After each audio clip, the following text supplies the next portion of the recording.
আমার কিছু জিনিস ওদের বাড়িতে ছিল, সেটা আমাকে আনতেই হতো। গিয়ে আমি হঠাৎ করে ঢুকে দেখছি তমা রাহুলকে এরম তুলে দিয়েছে, গলা ফলা তুলে। তমা যেই টান করেছে, দেখছো চোখ ফোকগুলো না লাল হয়ে রয়েছে। বাড়ি ফেরার সাথে সাথে একটা বন্ধু ফোন করে বলল, তমার ওই পাড়ার ভাই আর রাহুলের পিস্তত ভাই যে, ওদের দুজনকে কোথাও খুঁজে পাওয়া যাচ্ছে না। খুঁজে পাওয়া যাচ্ছে না। আজান শেষ হয়েছে, ও দরজায় নক করেছে, মেন দরজায়। এই দরজাটা খুলে আমাদের ওইখানে যাওয়ার সাহস হচ্ছে না। বেডরুমের দরজাটা যে খুলে ওই ঘরে যাব, সেটা সাহস হচ্ছে না, ভয় পেয়ে গেছি সারা রাতে। এত গেছি, দরজাটা আকাশ গিয়ে খুলেছে। খোলার পর ওরা এসে বলছে, এই বাড়িটাতে যিনি সুইসাইড করেছিলেন, তিনি এই বাড়িটা হওয়ার সময় সুইসাইড করে নিয়েছিলেন। ইনিও এখানে ভাড়া থাকতেন। যে এন্টিটিটা ওকে ডিস্টার্ব করছে, সে এই বাড়িতে ভাড়া থাকতো। আর ওই ঘরটার অপোজিট, মানে যেই ঘরটা দিয়ে আমাদের আর কি দরজায় বাড়ি দিচ্ছিল, ওই ঘরটার ফ্যানের ওই কার্নিশগুলো থাকে না, রডগুলো বের করা থাকে, ওখানে গলায় দড়ি দিয়ে সুইসাইড করেছিল। কেন করেছিল? কারণ এই যে মালিক, ওর কাছ থেকেই ধার নিয়ে বাড়িটা করেছিল। করার পর সেই ধারটা ওকে শোধ করেনি, আরো দেউলিয়া হয়ে গেছে। আর এই লোকটা কি করতো, বাইরে থেকে লোকজনের থেকে ধার করতো, ধার করে নানান লোককে ধার দিত। টাকাটাকে রোল করে একজনের থেকে ধার নিয়ে আর একজনকে ধার দিয়ে স্ক্যাম ব্যবসা করতো। আর ওনার চরিত্র ভালো ছিল না, ও ওইখানে গলায় দড়ি দিয়ে সুইসাইড করে ফেলে। রাহুল আর তমার আগেও একটা কাপল এই বাড়িতে ভাড়া ছিল, সেই মহিলাটাও গলায় দড়ি দিয়ে সুইসাইড করে নিয়েছিল ছোট্ট বাচ্চাকে রেখে। এটাই একে দিয়ে করিয়েছে, মানে দুটো অতৃপ্ত আত্মা ওখানে অলরেডি ঘুরছে।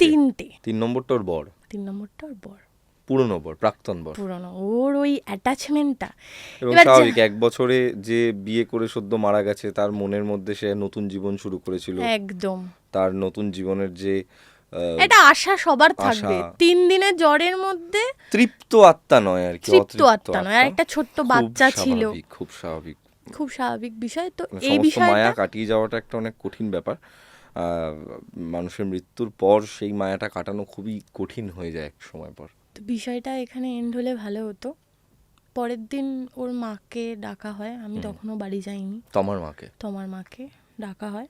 তোমার মা একটা উইয়ার্ড ভাব দেখায় যে এইরকম কি করে হয় বিষয়টা। তবে ওর মা বিষয়টা জানতো, ওনার মেয়ের মধ্যে কিছু একটা প্রবলেম হচ্ছে। তো যাই হোক, ও একটা লোকাল ওই কিছু তান্ত্রিক থাকে না, তাদের কাছে নিয়ে যাওয়া হয়েছে। এটা আমার শোনা। ওর কাছে গিয়ে ওনারা নাকি সব ছাড়িয়ে টাড়িয়ে দিয়েছে। ওই বাড়ির লোকটা ছিল, ওই মহিলাটা ছিল নাকি, সব হয়ে গেছে। রাহুল যেটা আমাকে আলাদা করে একদিন বলেছিল, ওর আগের হাজবেন্ডকে কোনো রকমভাবে সরানো যায়নি। ওই তান্ত্রিক বলে দিয়েছিল যে তোমরা ঘরের কোনো আসবাবপত্রটার ইউজ করো না। এবার ওর পরিবারের সিদ্ধান্ত না ওদের দুজনের সিদ্ধান্ত, কোনোটাই আমার জানা নেই। ওরা ওই জিনিসগুলোই ইউজ করেছে আর কি, মানে ওগুলো আর চেঞ্জ করেনি। তোমার মা আর কি কোথার থেকে কোন জল ফল কী সব এনে ছিটিয়ে ফিরিয়ে দিয়েছিল, বলেছিল ঠিক হয়ে যাবে, আর এই বাড়িটা চেঞ্জ করে ফেল। তো এই বাড়িটা যথারীতি চেঞ্জ করে ওর আর একটা জায়গায় শিফট করে, একটা রুম, একটা কিচেন, একটা বাথরুম, নর্মাল ওদের বাজেটের মধ্যে নিয়েছিল। আমাদের সাথে যেরকম বন্ধুবান্ধবের সম্পর্ক থাকে। তারপরে আমার বাড়ি এসে আমি খুব অসুস্থ হয়ে পড়ি, বিভৎস জ্বর, কিছুতেই শরীর ঠিক হচ্ছে না, কাজে অনেক প্রবলেম এসে গেছিলো। যাই হোক, আমি নিজেকে ভাবছিলাম কি যে আমি হয়তো অনেক বেশি এইগুলো নিয়ে চিন্তা করে ফেলেছি, তার জন্য এরকম হয়েছে। এর মধ্যে ওরা সবাই একটা বিয়ের পর ঘুরতে যায়নি, একটা সুন্দর সম্পর্ক, হয়তো ওদের মধ্যে সুন্দর নয় বিষয়টা, আমরা দূর থেকে ভাবছি ওদের সুন্দর। তারপরে আমি ওদের বাড়িতে আর কোনোদিন থাকিনি, কোনোদিন না। ওরা ঠিক করে ঘুরতে যাবে, বন্ধুরা সবাই আর কি ঠিক করে ঘুরতে যাব। লাস্ট অবধি ওরা যেদিন গেল, সেদিন অ্যাভেলেবেল ছিল তোমার এক বন্ধু, তোমার এক পাড়ার ভাই, আর রাহুলের পিসির একমাত্র ছেলে। ওরা সবাই মিলে দীঘার উদ্দেশ্যে পাড়ি দেয়। এবার আমি বলেছিলাম তোরা যা, আমি যদি পারি আমি পরের দিন গাড়ি নিয়ে আমি আর আকাশ চলে যাব। এরকমই প্ল্যান আপ হচ্ছে আর কি। আমি অনেক দিন ধরে ব্রাইডালে কাজ করছি, একটু ছুটির দরকার। আকাশকে বললাম যে ঠিক আছে ওরা যাক, তারপরের দিন আমরা চলে যাবো, আরও 2 দিন নয় আমরা এক্সট্রা থেকে আসবো। আমি বললাম ঠিক আছে।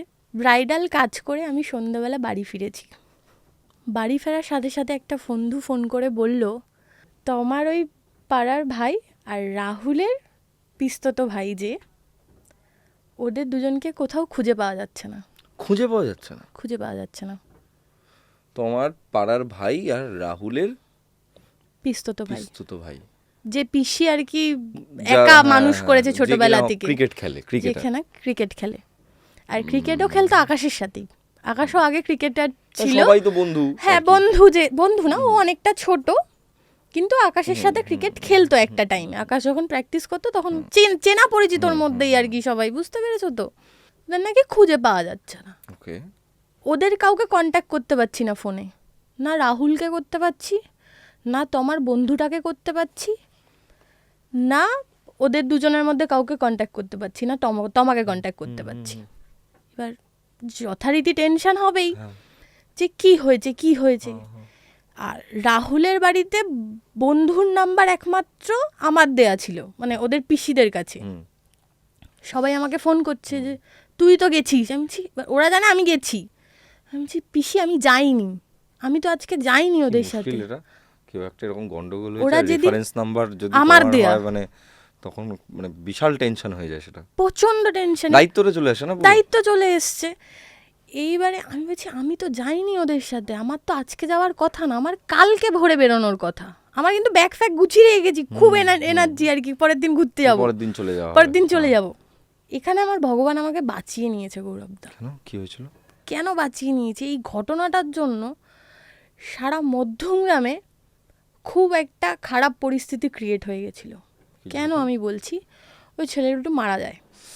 হ্যাঁ, কি করে মারা যায়? জলে ভেসে যায় অকারণ, মন্দারমণিতে, দীঘাতে, তালসারিতে। এটা কবে? 23-এর ঘটনা? 21-এর ঘটনা। 21-এর ঘটনা। ওরা জাস্ট ভ্যানিশ হয়ে যায় জলে। না ওদের সুইসাইড করার কোনো কারণ ছিল, না ওদের ফ্যামিলিতে কোনো প্রবলেম ছিল। এবার বাবা মার একটা মাত্র সন্তান, কিসের প্রবলেম?